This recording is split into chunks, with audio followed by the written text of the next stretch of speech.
in terms of the structure, I mean, you also said, I mean, backend is going very great, I'd say, but what structural changes are like needed to get you out of the day-to-day in the backend?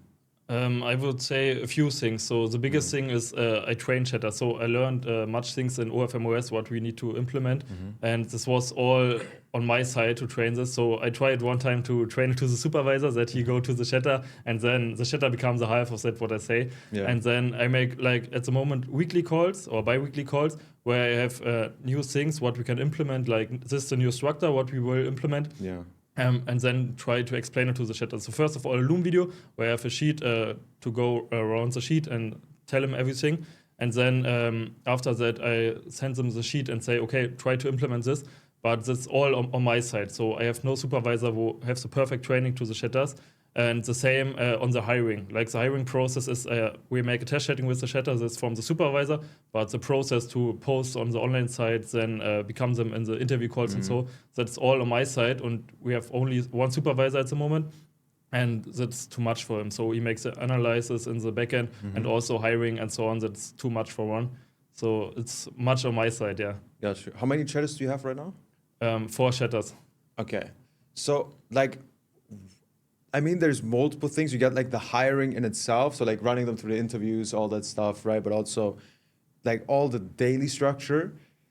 I'd say it's probably like the best money you can ever spend on this position because like imagine like just to run through like just I would love to hear like your take, but if you have like one person, supervisor slash backend manager, however you want to call it, and they spend 10 hours a day like on like once per week doing like one-on-one calls with the chatters, right? Okay, like let's review the chats together. What do you think you've been doing wrong here? How could you have done it better? What's the focus for the week? Keeping them accountable, right? Quality checks, shift reports, daily feedback, all the support as well. I can assume you get like 50 DMs a day about like what to text and like, can we send this PPV out type shit? Oh, we need this script, whatever.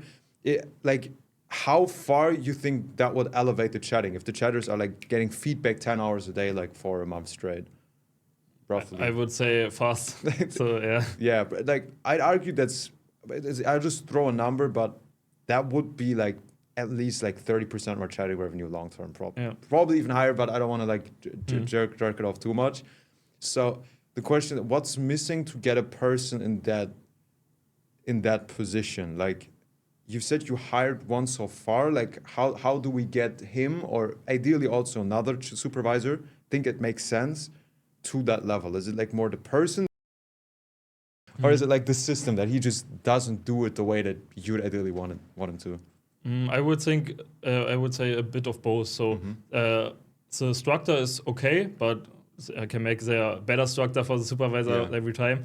But also about the supervisor himself. So we have at the moment like only 4 chatters, and we need to hire more one. And the problem is I will not hire a supervisor without that he's chatting on the models before. And the 4 chatters we have at the moment, there's like one very good killer. They makes big sales every day.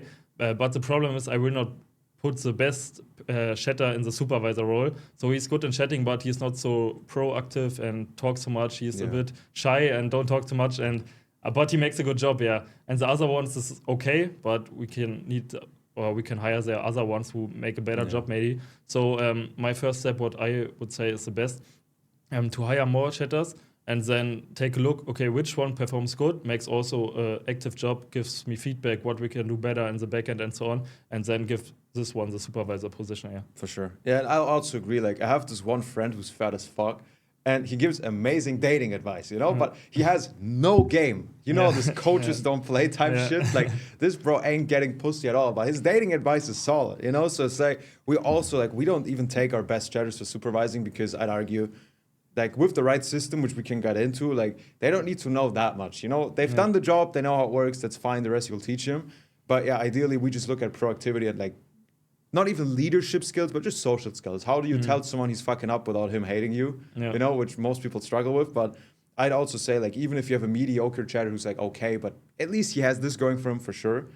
And I would also try to like hire people, especially for that in the next hiring round. Ideally, we put out like a new hiring post like tomorrow. We just take like a few that are proactive where we're like, you can just have a few tests, you know, like write a bit about yourself. The more they write, the better, and just get them in there ASAP.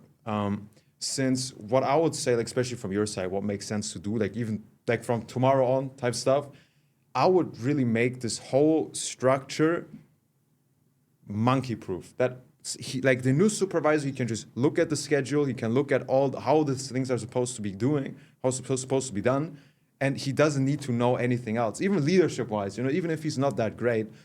So how I would go about it, I mean, you have a different operation, but you can tell me if that makes sense. What are his tasks? Okay, like hiring, going through all the applicants, then running the onboarding stuff, okay, running them through the entire training system, then all the daily feedback, weekly things, all that stuff.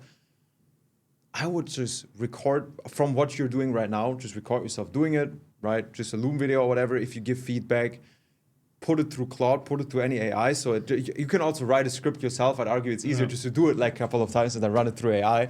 But the main situation where we want to go to is they have a clear script for every feedback session, not just, give them feedback, this is how you do it. But okay, here's the exact Google Doc on how you do it. Okay, step 1, ask them how the day was. Okay, did you have any blockers? Did you have any problems? Cool, no, if yes, find the solution, cool. Then they bring like 3 good chats, 3 bad chats they had. The chatters, they just prepare it themselves. It's our structure that works the best in my opinion. Okay, then go through the chats and ask them the following 5 questions. Why did you pick this one? If it's a good chat, why do you think it's good? Why do you think that was important? How could you have done it even better? And then what's the main thing you should keep doing for the bad chats? Okay, what do you think could have been done better? Why do you think you should have been doing that? So like, why do you think you should have, I don't know, used his name in the PPV caption? Well, yeah, I think you're gonna buy more. Yes.